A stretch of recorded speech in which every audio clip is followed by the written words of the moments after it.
My name is Alina, and I'm 28 years old.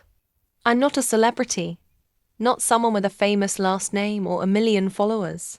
But what I have is something no one can fake. Grit. Real, raw, relentless grit. My story isn't just about food or business. It's about betrayal, strength, and revenge served colder than any dish in my restaurant. Ever since I was a little girl, I dreamed of opening a restaurant.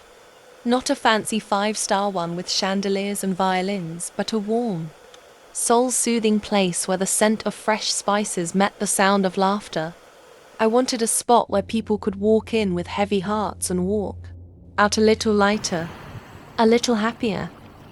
All because of something I made with my hands. I worked for years, waitressing double shifts, managing kitchens, even doing janitorial work at times. I wasn't too proud for any job.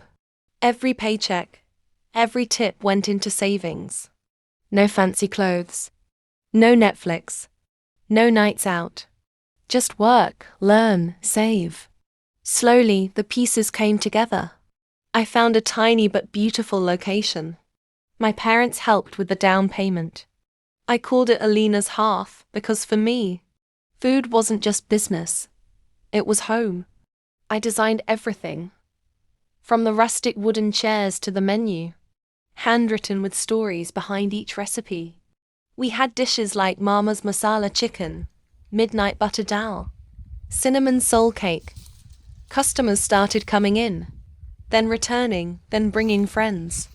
We were doing well, more than well, but the work was overwhelming. I was in the kitchen at 6 a.m., still scrubbing floors at midnight. I needed help, someone to manage things while I focused on the food. That's when Murad entered. He looked perfect, tall, well-spoken, with years of experience in hospitality. He spoke with confidence, even praised me for building something so beautiful, so rare. I was flattered. He said he wanted to help grow the business, streamline operations. I thought I'd found someone who understood my vision. I made him restaurant manager. At first, he was amazing. Organized, efficient, full of ideas. He brought in new suppliers, hired extra staff, and handled all the paperwork. I felt relief, even a little pride, like, wow, maybe I finally had someone who truly got it. But slowly, things started to feel off. Orders were arriving short. Ingredients were mysteriously missing. Our regular supplier called, saying we hadn't paid in 2 weeks, even though I had handed Murad the money personally. Then one of my oldest servers, Fatima, resigned suddenly. She looked uncomfortable and said, "You're not the same anymore." That hit me hard. What did she mean? Still, I pushed the doubts aside. Maybe I was just tired. Maybe I needed to trust him more. Murad would smile and say, "Relax, Alina, let the professionals handle things." But one night, everything changed. It was a Friday. I told Murad I was heading home early. I lied.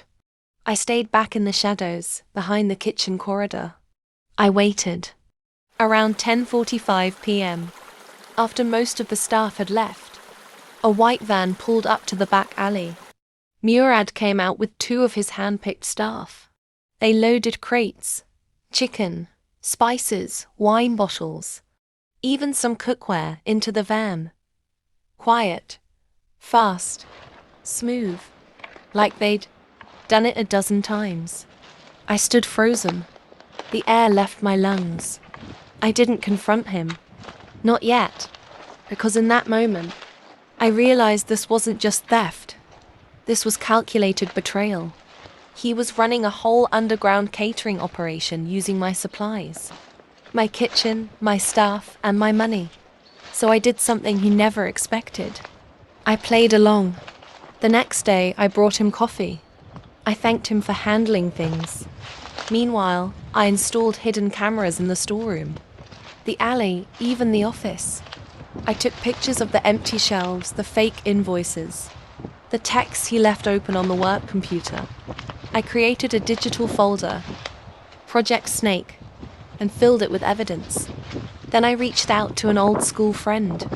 She's a journalist with a YouTube, channel, that covers real business stories. I told her everything.